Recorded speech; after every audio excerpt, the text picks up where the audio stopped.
No, in garb of discussion on finance bill, he is bringing state issues. What? John, what is your point of order? Point of order. My point of order is under Rule 176. At 12:30 p.m. today, sir, I requested a discussion on the injustice done to Vinesh Phogat at the Paris Olympics 2020.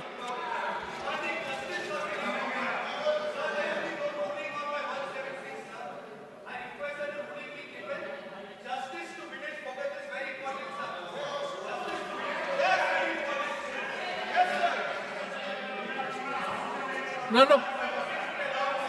On Vinesh Phogat, justice to Vinesh Phogat, sir. Please allow the 176 discussion, sir.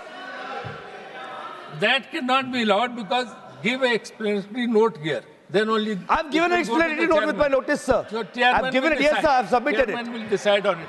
Thank you, sir. The discussion is going on about the finance bill. Let it be.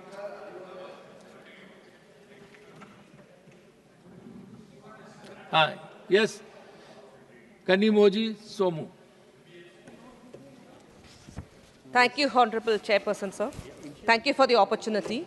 Sir, as a member from the medical fraternity, I would like to express my views on some pertinent issues on the healthcare and investment. Sir, first, the budget allocation for 24-25. The Honorable Finance Minister has allocated 90,958.63 crore to the Union Health Ministry, which is too low for a country with a huge population of 140 crores. A paltry amount of rupees 3,301 crores to the Health Research Department, sir.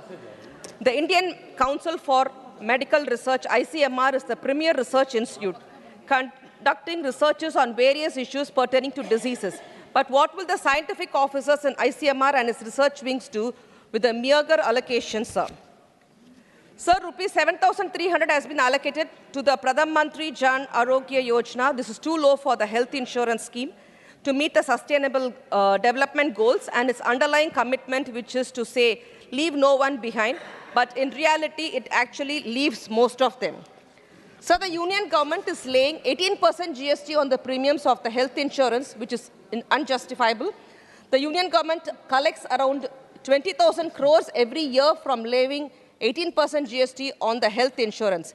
This cannot be called as leave no one behind, sir. Sir, in providing medical insurance, there is a huge problem.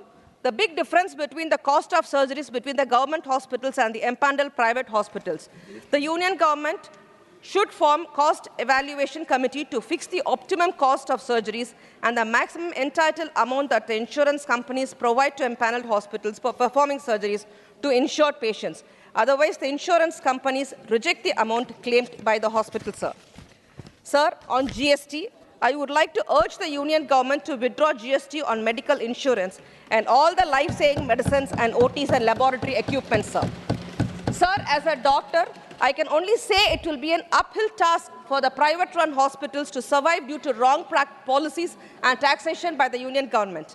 The operating, managing a hospital equipped with full-fledged medical equipments, scans, operation theatre, laboratory equipment, ICU ward, 20 to 25 beds with 10 to 12 doctors, 40 nurses, and a paramedical staff, for an example, with admin and hospital management and team and the rent for the building and security services. It is not an easy job. On all these services, GST is levied at the rate of 18 to 25%. As a medical fraternity, we are not able to get the refund because services rendered by the hospital and the doctors are classified under exempt services, which debar the doctors and hospital to claim the GST paid and get refund. Sir, I urge the union government to bring hospital services also on par to the export of services and goods who have GST 0% on the goods and services, avail input tax and claim refund. The same can be allowed for the hospitals and doctors. The doctors also come under the Consumer Act as similar other vendors. On the contrary, the benefits availed by the other vendors related to GST cannot be availed by the doctors and hospital, which is very, very unfair, sir. We are not able to take the input credit, sir. Sir, since the medical services provided by us attract zero GST, there is no way the GST paid on the hospital equipment can be recovered, considering the high maintenance expenditure incurred for making things more worse. Therefore, I urge the government to suggest to the GST Council to include a zero GST for all important medical and laboratory equipments and medicines as an agenda to be passed by the GST Council, and further to make suitable amendment in the GST Act. Sir, whenever a member asks the government a tough question, they immediately say, health is a state subject. Yes, sir, health is a state subject. But when it comes to on decisions and other things, according to Section 51 of the National Medical Code Act, every state government may, for the purpose of addressing or promoting primary health care in rural area, take necessary measures to enhance the capacity of healthcare professionals. But the union government, through the introduction of NEET, has taken a detrimental step to disturb the availability of the adequate specialist doctors to serve in the PHCs located in the remote and areas of the state. This is a breach of its own law by the union government, sir. Sir, the government of Tamil Nadu, under the dynamic leadership of Honorable Chief Minister Thalapathy M.K. Stalin, is implicating many innovative, inclusive special initiatives, such as the Chief Minister's Comprehensive Health Scheme and the Innuyur Kappam Dittam, which can also be implemented in the central government, sir. I take this opportunity to take care of the GST levied on the medical fraternity to be passed in the GST Council. Thank you, sir. Super. Thank you, Kanimozhi Somu ji. Now, Mr. Sanjay Singh.